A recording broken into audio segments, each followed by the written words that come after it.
Hello students, let us learn about emulsions.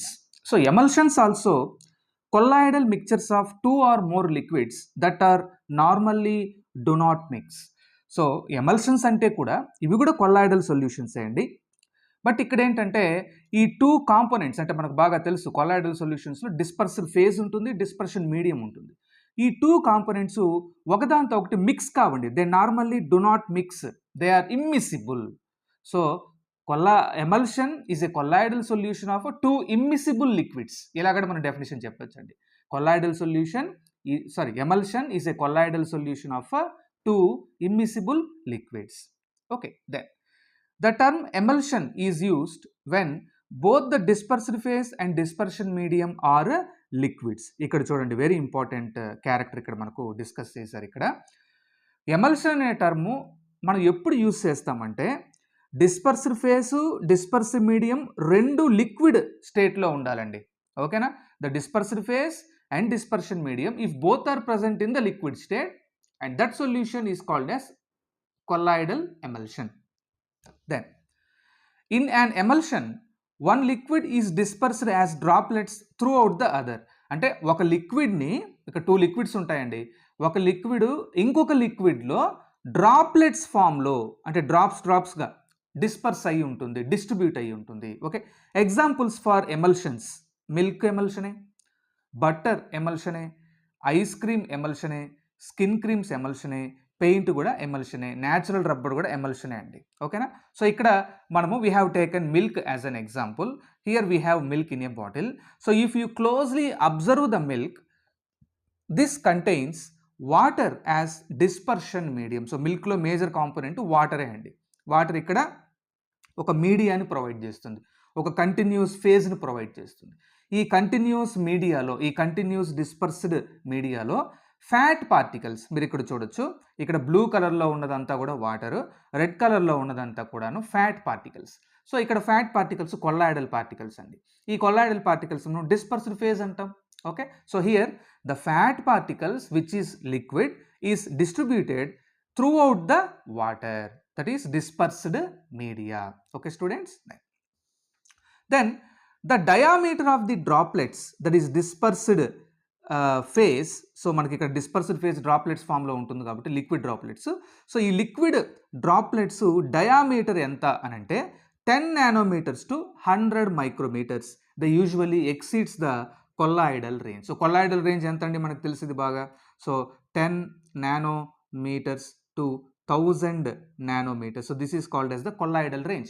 But ఇక్కడ మనకు 10 nanometers నుంచి నానోమీటర్ రేంజ్ నుంచి మైక్రోమీటర్ రేంజ్కి వెళ్ళిపోతుంది, అంటే 100 micrometersకి వెళ్ళిపోతుంది. అంటే మనకు ఈ లిక్విడ్ డ్రాప్లెట్స్ ఏవైతే డిస్పర్స్డ్ ఫేజ్ డ్రాప్లెట్స్ ఉన్నాయో వాటి యొక్క సైజు నార్మల్ కొల్లాయిడల్ రేంజ్ కంటే ఎక్సీడ్ అవుతుంది దేంట్లో, ఎమల్షన్స్లో. ఓకేనా students, right. Then generally one liquid is water. ఎమల్షన్స్లో ఒక లిక్విడ్ వాటర్గా ఉంటుంది. Another liquid is oil, that is organic oil అండి, అంటే ఆర్గానిక్ ఫ్యాట్స్. ఫర్ ఎగ్జాంపుల్ మిల్క్లో ఈ ఆర్గానిక్ ఆయిలే ఫ్యాట్ అండి. ఓకేనా? Then emulsions are formed spontaneously or by mechanical means such as agitation are shaking. జనరల్గా ఎమల్షన్స్ స్పాంటేనియస్గా అయినా ఫామ్ అవుతాయి, లేదు వాటిని మనము మెకానికల్గా అయినా కూడా ప్రిపేర్ చేయాలి. ఎందుకంటే ఎమల్షన్స్ ఉండే ఆ టూ లిక్విడ్స్ ఒకదానితో కరగవండి. సో కాబట్టి జనరల్గా స్పాంటేనియస్గా అంత ఈజీగా ఫామ్ కావవి. మనం వాటిని ఖచ్చితంగా టూ లిక్విడ్స్ని దగ్గర తీసుకొచ్చినప్పుడు దాన్ని మనం ఖచ్చితంగా అజిటేట్ చేయాలి, బాగా మిక్స్ చేయాలి, షేక్ చేయాలి. ఆ మెకానికల్ షేకింగ్ ఇవ్వడం వల్ల మాత్రమే ఆ టూ లిక్విడ్స్ బాగా మిక్సప్ అయ్యే ఛాన్స్ ఉంది. ఈవెన్ మిక్సప్ అయినా కూడా సపరేట్గానే అవి ఒక లిక్విడ్ డ్రాప్లెట్ ఇంకొక లిక్విడ్లో డిస్ట్రిబ్యూట్ అయ్యి ఉంటుంది. ఓకే, సో ఇక్కడ మనం ఒక ఎగ్జాంపుల్ తీసుకుందాం. ఆయిల్ తీసుకుందాం. ఒక కొనికల్ ఫ్లాస్క్లో ఒక బీకర్లో వాటర్ తీసుకుందాం. ఫస్ట్ మీరు ఆయిల్ని వాటర్కి యాడ్ చేయండి. ఆయిల్ని వాటర్కి యాడ్ చేస్తే మనకి ఏంటంటే ఇక్కడ కొద్దిసేపటి తర్వాత ఆయిల్ ఒక సపరేట్ లేయర్గా ఉండిపోతుంది, వాటర్ ఒక సపరేట్ లేయర్గా ఉండిపోతుంది. ఇది ఆయిల్ లేయరు, ఇది వాటర్ లేయరు. ఓకేనా స్టూడెంట్స్, రైట్. బట్ ఎప్పుడైతే మీరు దీన్ని బాగా షేక్ చేస్తారో, లేదు బాగా అజిటేట్ చేస్తారు, లేదు you may add emulsifier or emulsifying agent. Emulsifier అనే కొన్ని కెమికల్స్ ఉన్నాయండి. ఓకే, ఈ ఎమల్సిఫైయర్ని మీరు యాడ్ చేస్తే అప్పుడు మీకు ఏమవుతుందంటే యాడ్ చేసి బాగా షేక్ చేస్తే మీకు ఈ ఆయిల్ డ్రాప్, ఈ ఆయిల్ సపరేట్ ఫేజ్గా ఉన్న ఈ ఆయిల్ వాటర్ మొత్తంలో యూనిఫామ్గా డ్రాప్లెట్స్ ఫామ్లో డిస్ట్రిబ్యూట్ అవుతుందండి. మీరు ఇక్కడ చూడొచ్చు. ఓకేనా? సో నేను ఇక్కడ డ్రాప్లెట్స్ నీట్గా డ్రా చేశాను. సో ఈ oil droplets they are going to distribute in the entire space of the water. Okay, so here we have produced oil in water emulsion. Okay student, this is the example. Then let us understand the types. So there are two types of emulsions. One is oil in water, another is water in oil. So there are two types of emulsions. The first category is oil in water.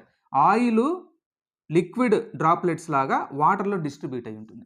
Second category water in oil. Water droplets లాగా ఆయిల్లో distribute అయి ఉంటుందండి. Simple. So first category oil in water emulsion. దీంట్లో మనకు oil in water ఎమల్షన్లో water dispersion మీడియంగా ఉంటుంది, oil dispersed ఫేజ్గా ఉంటుంది. అంటే డిస్పర్స్డ్ ఫేజ్ అయినటువంటి ఆయిల్ డ్రాప్లెట్స్ మనకు వాటర్లో డిస్ట్రిబ్యూట్ అయి ఉంటాయి. ఓకే, ఎగ్జాంపుల్ ఇంతకుముందే మనం చెప్పుకున్నాం మిల్క్. సో మిల్క్లో లిక్విడ్ ఫ్యాటు వాటర్లో డిస్ట్రిబ్యూట్ అయి ఉంటుంది. సో కాబట్టి liquid fat dispersed phase, water dispersion media. Vanishing cream, for example Pond's cream, Lakme cream, ఇవన్నీ కూడా కాస్మెటిక్ క్రీమ్స్ అండి. స్కిన్ మీద రాయంగానే అవి స్కిన్లోకి అబ్జార్బ్ అయిపోతాయి. ఆ డిస్పర్స్డ్ మీడియం ఎవాపరేట్ అయిపోయి ఆ పార్టికల్స్, ఆ వ్యానిషింగ్ క్రీమ్లో ఉండే డిస్పర్స్డ్ ఆయిల్ పార్టికల్స్ స్కిన్లోకి అబ్జార్బ్ అవుతాయి. సో ఇక్కడ మనకు వ్యానిషింగ్ క్రీమ్లో జనరల్గా ఉన్నది పాలీవోల్ అనే ఆల్కహాల్స్, దీంతోపాటు స్టీరిక్ యాసిడ్ వాటర్లో డిస్ట్రిబ్యూట్ అయి ఉంటుంది. ఓకే, సో ఇక్కడ steric acid dispersed face oil, water వచ్చి డిస్పర్షన్ మీడియా. సింపుల్గా ఆయిల్ ఇన్ వాటర్ ఎమల్షన్స్ అంటే ఇక్కడ రాశాను చూడండి. Simply oil droplets dispersed in water. So oil droplets వాటర్లో డిస్పర్స్ అయి ఉంటే that is oil in water emulsion. Okay students, now so here we have the diagram. So మనకు water ఉంది, that is dispersion media, and oil droplets ఈ వాటర్లో నీట్గా distribute అయి ఉన్నాయి, అది dispersed phase. Okay right. Then second emulsion water in oil. So water ఆయిల్లో కూడా డిస్ట్రిబ్యూట్ అయి ఉంటుంది. ఇక్కడ వాటర్ ఈజ్ డిస్పర్స్డ్ ఫేస్, అంటే వాటరు డ్రాప్లెట్స్ లాగా ఆయిల్లో డిస్ట్రిబ్యూట్ అయి ఉంటుంది. ఆయిల్ ఇక్కడ డిస్పర్షన్ మీడియం. సో ఆయిల్ ఎక్కువ ఉంటుంది ఇక్కడ డిస్పర్షన్ మీడియంలో, ఆయిల్లో, ఆర్గానిక్ ఆయిల్లో, ఫర్ ఎగ్జాంపుల్ ఫ్యాట్లో వాటర్ డిస్ట్రిబ్యూట్ అయి ఉంటుందండి, వాటర్ కంటెంట్ తక్కువ ఉంటుంది. For example butter. ఓకే, మన ఫుడ్ మెటీరియల్గా యూస్ చేసే బటర్లో మనకి ఏంటంటే it contains water droplets in milk fat ఇక్కడ ఎక్కువ ఉంటుంది, అది that is oil dispersion medium. ఈ డిస్పర్షన్ మీడియంలో అక్కడక్కడ మనకు వాటర్ డ్రాప్లెట్స్ లాగా డిస్ట్రిబ్యూట్ అయి ఉంటుంది. సో కాబట్టి butter will come under water in oil emulsion. And cream. Okay, so సింపుల్గా వాటర్ ఇన్ ఆయిల్ ఎమల్షన్స్ అంటే simply water droplets dispersed in oil. ఇక్కడ చూడండి, వాటర్ డ్రాప్లెట్స్ మనకి ఇక్కడ ఆయిల్లో డిస్ట్రిబ్యూట్ అయి ఉంటాయి ఈ వాటర్ ఇన్ ఆయిల్ ఎమల్షన్స్లో. Okay, so that is here we have the diagram. So here the entirety is the oil ఉంటుంది, ఎక్కువ స్పేస్ ఆక్యుపై చేసి ఉంటుంది. ఈ ఆయిల్ అక్కడక్కడ మనకు వాటర్ డ్రాప్లెట్స్ మనకు డిస్ట్రిబ్యూట్ అయి ఉంటాయి. So this is nothing but water in oil emulsion. That's about this video. Thank you.